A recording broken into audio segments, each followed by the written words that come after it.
Welcome to the Banker Lamp. Please enjoy the video. In this video, I will explain how to make incredible ramen.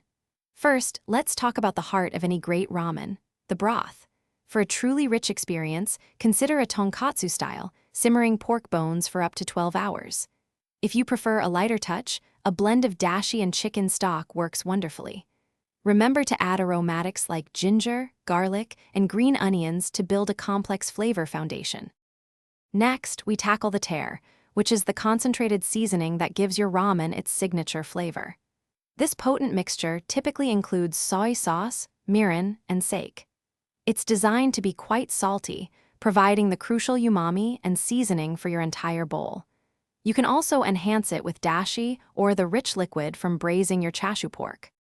Now let's talk about the other stars of the show, the noodles and toppings. Cook your ramen noodles to perfection, following the package directions for that ideal chew. For toppings, soft-boiled eggs, often called ajitama, are a must. Boil them for 6.5 to 7 minutes for a jammy yolk. Don't forget thinly sliced chashu pork, braised for several hours until incredibly tender.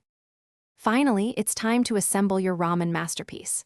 Start by adding about 2 ounces of your prepared tear to the bottom of each serving bowl. Then, ladle in your piping hot broth, ensuring it mixes well with the tear for perfect seasoning.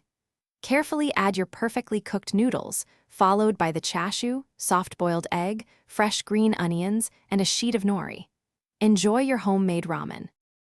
Thanks for watching. If this was helpful, leave a like and consider subscribing. See you next time.